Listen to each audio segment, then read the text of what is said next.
My name is Scott Perello. I'm the COO and a partner with the Building Envelope Group. Thanks for joining me today. Today we're going to discuss joint sealant replacement basics. More specifically, just an entry-level overview of the types of joint sealants we commonly see in the commercial building envelope world and a basic rundown of the installation process of removing and replacing joint sealants, whether it be locally or a global replacement process. So let's dive in.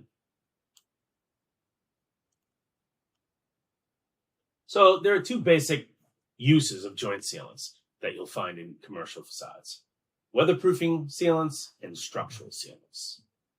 What we're mostly going to encounter are weatherproofing sealants.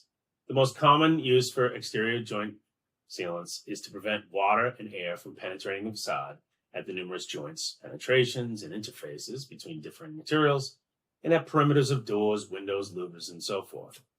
Furthermore, weatherproofing sealants allow for movement within and in between materials due to thermal and volumetric expansion and contraction.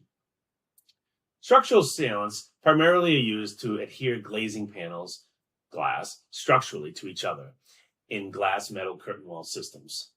There are other uses, but these sealants also provide weatherproofing and movement capabilities. Just a cautionary note: never remove and replace glass-to-glass joint sealants until it is confirmed whether or not the panels are adhered within the structural sealants. Sometimes they're adhered, with structural sealants in a combination of metal clips and anchors. Sometimes only the structural sealants are holding them together.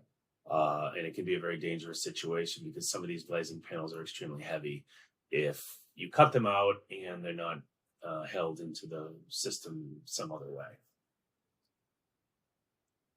So the basic types of weatherproofing joint sealants found in commercial facades. There are many different types of sealants that you can encounter: acrylics, latex, butyl, polysulfides. But the three most common we're going to encounter are polyurethanes, or otherwise known as urethane, silicones, and hybrids, silane modified polymers, but we call them hybrids for short. So to break it down a little further, urethanes. So it's the typical sealant used for decades in most applications. I've personally been using, polyurethane since the 1980s.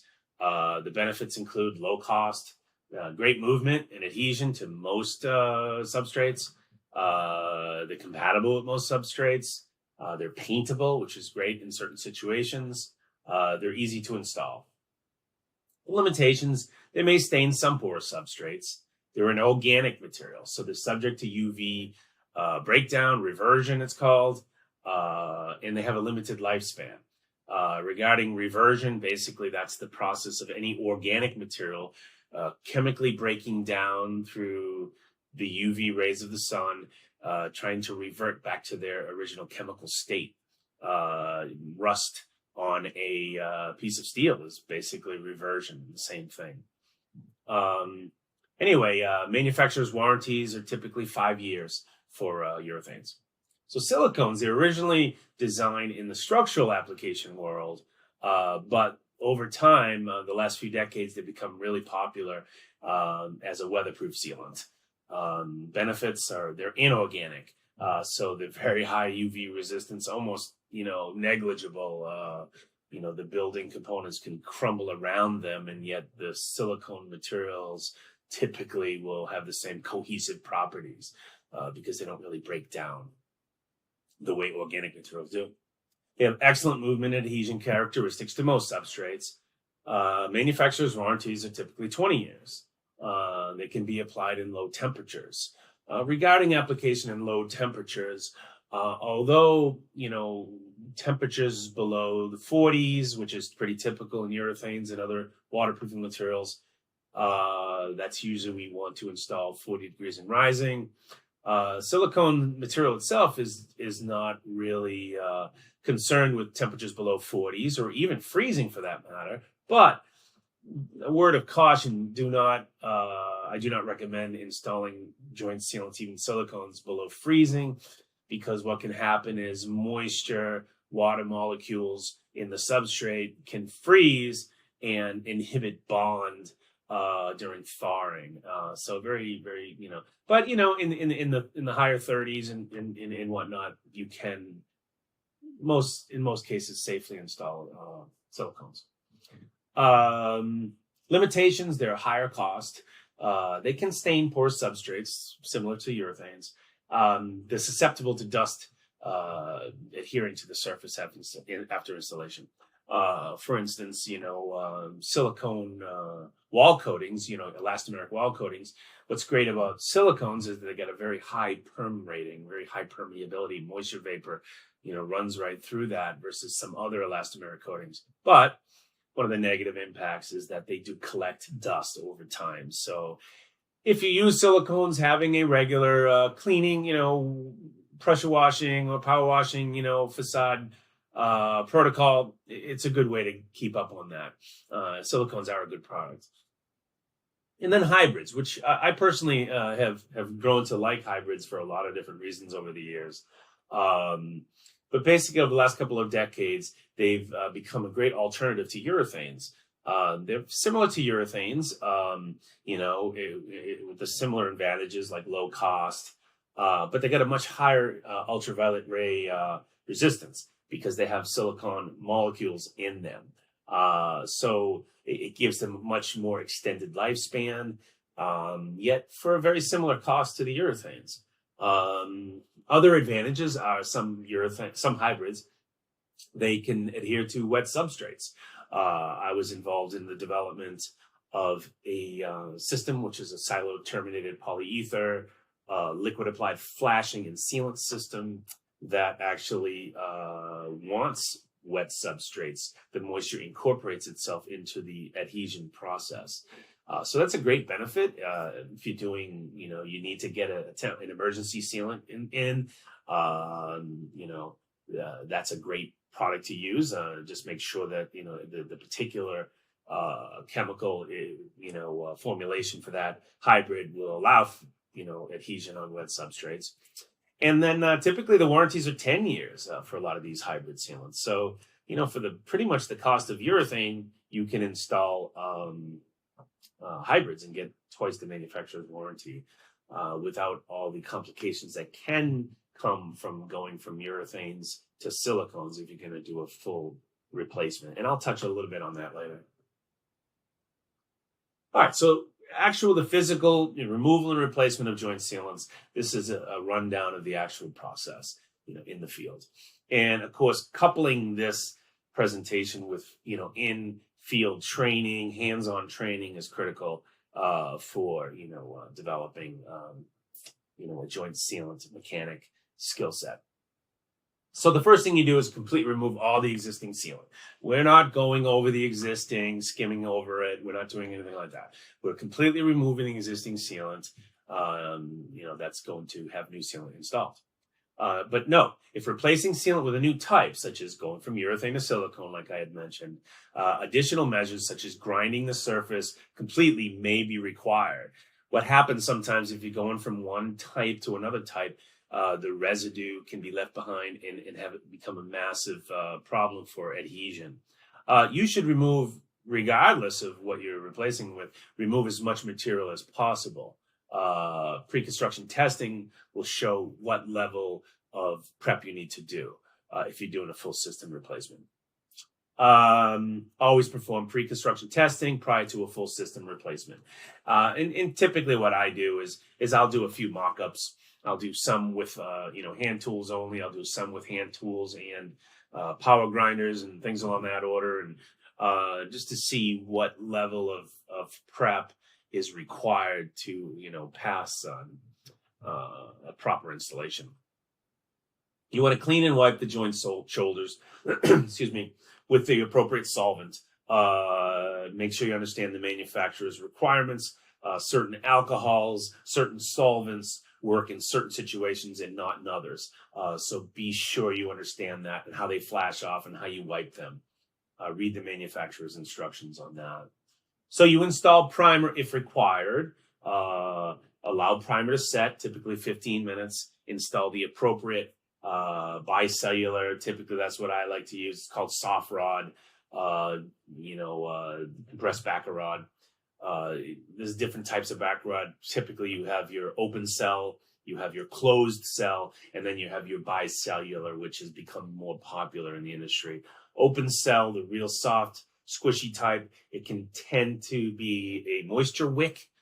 So a lot of folks kind of shy away from that. And then the closed cell backer rod, it's very stiff and it's at times difficult to install because of gassing that happens if they're not completely continuous, and variations in the joint widths become problematic. So I typically recommend the bicellular. It's almost the standard today. Prepare the caulking gun and nozzle for appropriate joint width and application, which is a 2-to-1 depth ratio. So the depth of the sealant at the middle of the joint is half of the width. I'll touch on that in a minute. Going back to primer, there are some in the industry that say you always want to prime the joint. And what the primer is, it's just basically a liquid, low viscosity liquid that you brush onto the joint shoulders. You wait, for it to tack up in about 15 minutes. And then it's supposed to promote bonding, in which it does in certain situations. But there are situations where, the primer itself now becomes another layer that could fail. So the sealant can be maybe bonded to the primer, and then maybe at times later on, the primer loses its effectiveness and actually loses bond to the substrate. So going back to where, we said in all cases, if you're going to do a full system replacement, I strongly recommend mock-ups prior to construction, including the various preps to do, as well as the different primers. One with primer, one without primer. Put them all in different, prep methods. Let them all cure out. And then once it's ready, do performance testing, pull testing. And if they pass the pull testing without primer, then proceed without primer. That's my recommendation, and the industry, for the most part, concurs with that. Note, if the total depth of the joint sealant does not allow for installation of backer rod, which I'll touch on in the next slide, in order to prevent three-sided adhesion, where basically the sealant is not just glued at the sides of the joint, but underneath, that's not good, because what it'll do is, instead of just going this way back and forth, it will be pulling the shear. It'll be glued in the back as well as the shoulders. That won't allow free movement. So you want to make sure that the sealant is not adhered to the bottom of the joint or the back of the joint. So that's where bond breaker tape comes in. Assuming you have the right depth, you put bond breaker tape in to whatever material, such as mortar, is behind that joint. And then that will allow free movement of the joint as designed. Install the joint sealant by slowly pushing the material into the joint, completely filling without air pockets. So you don't pull the sealant in quickly. You slowly let the material enter the joint and fill up, and slowly move across by pushing it so that there's no air pockets behind there. And then using the appropriate size, shape spatula or slicker tool, there's a couple of different techniques, field techniques, but the most common is you overfill the joint just a little bit, and then you back tool it with the slicker or spatula to help shape it, and then you compress it with the same spatula, which does two things. One, it shapes the sealant so it looks aesthetically pleasing.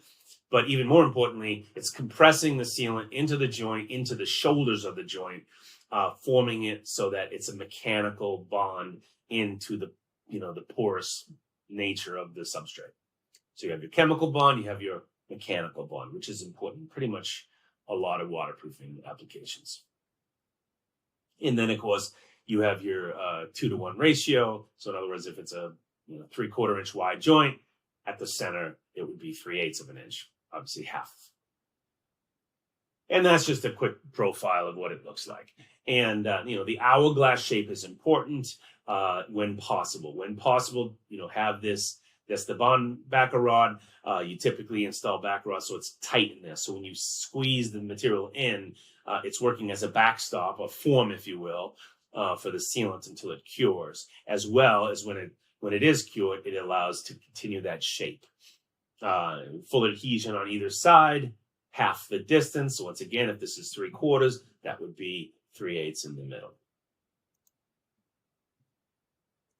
Just a couple of quick photos of the different types of prep. As I said before, you may have to grind out the joints. If pre-construction testing on a full system replacement shows that hand tools and scraping alone and wiping is all that's needed to pass a pull test, and you don't need to grind, especially if you're going back with similar material, compatible materials, then I recommend doing that for a number of reasons. Cost, noise. There's a lot of reasons why. If you don't have to do all the extra grinding, don't. But once again, there are different ways to cut it out. You have, powered caulking cutters there. You can see that they have them pneumatic, they have them electric, as well as just, knife cutters, just hand tools. You can see the installation of backer rod. Once again, you can see they're installing the sealant by pushing it in there, filling it up completely. And that's just an example of a spatula, in a finished product on a joint. Recently, one of our BEG partners, we did some training. I was at their headquarters doing training in water testing, doing training in joint sealant installation, and other things. There's just a few pictures from that training. And I was very impressed with the way that their team picked it up and was focused on that. And a number of these folks will be part of their rapid response team, responding to leaks and trying to do water testing and assess issues, as well as doing temporary and permanent joint sealant installations. You can just see, where they're installing, they're doing cutout, following the thing. And this is more of a wet glazing application. This is a perimeter joint sealant, brick to metal installation. You can see how they're filling it up, how they're tooling it, back tooling it, wiping the excess off on another spatula, installing the installing the backer rod.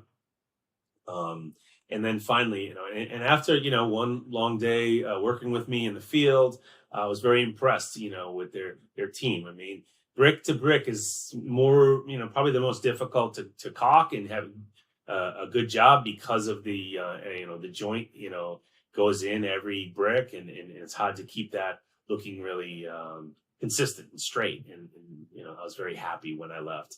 And, and as a BEG partner, my goal was to down there to train the trainers. And before I left, I saw their lead folks training other people on the same installations that I was teaching them. So that was fantastic. And that's really the goal of the BEG partnership program.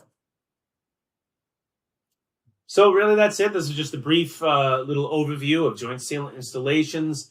As always, if you have any questions, hit me up. My phone number's there, my email. Feel free to call, say hello, and any questions you have, I will respond to your email as soon as possible.